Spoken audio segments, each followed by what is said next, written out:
సరే ఇన్ జనరల్గా మనం చూస్తూ ఉన్నాము ఈ ఇన్స్టిట్యూషన్స్లో కానివ్వండి అకాడమీస్లో కానివ్వండి డిగ్రీ సపరేట్గా క్లాసెస్ జరుగుతాయి యూపీఎస్సీ క్లాసెస్ సపరేట్గా జరుగుతాయి అవి చదివి ఇవి చదివి అంటే స్ట్రెస్ అవుతుంది at the same time management వాళ్ళ యొక్క లిమిటెడ్ టైంలో యూపీఎస్సీని క్లియర్ చేయాలి అంటే చాలా కష్టం అవుతుంది దీని గురించి ఇలా రెండు సెపరేట్గా చదివేటటువంటి ఈ స్ట్రాటజీలో మీ యొక్క అభిప్రాయం ఏంటి? సాధారణంగా అండి ఈ ఆస్పిరేషన్ చేసే స్టూడెంట్స్లో ఇంటర్మీడియట్ స్థాయి నుంచి వచ్చే వాళ్ళు ఒక యావరేజ్ అభ్యర్థుల నుంచి ఎక్కువ మంది ఇటు టర్న్ అవ్వడానికి ట్రై చేస్తారు. ఎందుకంటే బాగా చదివే మెరిట్ స్టూడెంట్స్ వాళ్ళ వర్క్ అవర్స్ స్టడీ అవర్స్ ఎక్కువ ఉంటాయి కాబట్టి బాగా ఎక్స్ట్రీమ్గా బాగా చదివే వాళ్ళని పక్కన పెడదాం. మనం ఒక యావరేజ్ క్యాండిడేట్ని దృష్టిలో పెట్టుకొని మాట్లాడుకుంటే ఒక యావరేజ్ క్యాండిడేటు తన ఆలోచన ఏంటంటే అందరూ స్పీడ్గా యూపీఎస్సీ 1 year కోచింగ్ తీసుకొని కొడతారు, నేను యావరేజ్ స్టూడెంట్ని కాబట్టి నేను ఒక 3-4 years ఖచ్చితంగా అదే ప్లాట్ఫామ్ని బాగా చదివితే నేను కూడా ఆ కాంపిటీషన్ని మ్యాచ్ చేయడానికి ఈ ప్లాట్ఫామ్ నాకు ఉపయోగపడుద్ది, అందుకే నేను డిగ్రీ నుంచి ప్రిపేర్ అవుతాను అనే ఆశతో వస్తాడు. సో అలా ఆశతో వచ్చిన ఒక యావరేజ్ స్టూడెంటు రోజుకి ఎన్ని గంటలు కష్టపడగలడు? రోజుకి 8 to 10 hours is the ideal time of a student life. So ఈ స్టూడెంట్ లైఫ్లోనే మనకి సివిల్ సర్వీసెస్ ప్రిపరేషన్తో పాటు కోర్ట్స్ అంటారా, స్టడీ అవర్స్ అంటారా, ఎగ్జామ్స్ అంటారా, ఇవన్నీ కూడా రావాలి.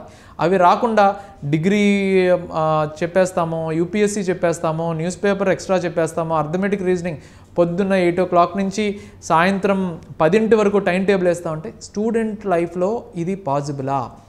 ఇంటర్మీడియట్ స్థాయిలోనో 10th class ఎగ్జామ్కో ఐఐటి ఎగ్జామ్కో ఫాస్ట్ ట్రాక్ పెట్టినట్టు ఈ ఎగ్జామ్కి ఇంత రిగరస్గా మార్నింగ్ 8 నుంచి నైట్ 10 వరకు టైం టేబుల్ వేసేసి పిల్లల్ని అలాగా ఉంచేయడం వల్ల మనకి క్వాలిటీ అవుట్పుట్ అనేది రాదు. వాళ్ళ స్టూడెంట్ లైఫ్లో చాలా మిస్ అవుతూ ఉంటారు. వాళ్ళకి క్వాలిటీ థాట్స్, బ్రాడ్ థింకింగ్ అలవాటు అవ్వదు. ఈ ఎగ్జామ్కి కావాల్సిన అనలిటికల్ థింకింగ్ డెవలప్ అవ్వదు.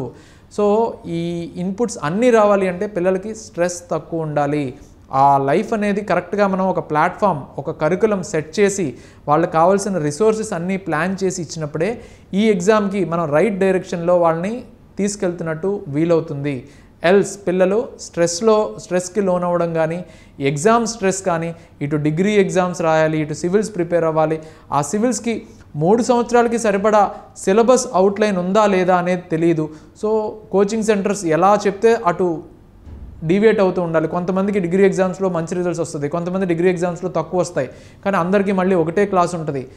ఈ స్ట్రెస్ని పిల్లలకి మేనేజ్ చేయడం చాలా కష్టం అవుతుందండి. అందుకనే ఈ పబ్లిక్ పాలసీ లాంటి కోర్సెస్ తీసుకొచ్చి పిల్లల్లో స్ట్రెస్ తగ్గిస్తూ డిగ్రీ వేరుగా సివిల్స్ వేరుగా కాదు, ప్యూర్గా రెండు ఒకటే ప్లాట్ఫామ్లో చదివితే, కేవలం డిగ్రీకి చదివితే నా సివిల్ సర్వీసెస్ ప్రిపరేషన్ 3 నుంచి 4 సార్లు సిలబస్ చదివినట్టు అవుతుంది అనేది దీని యొక్క ఐడియా.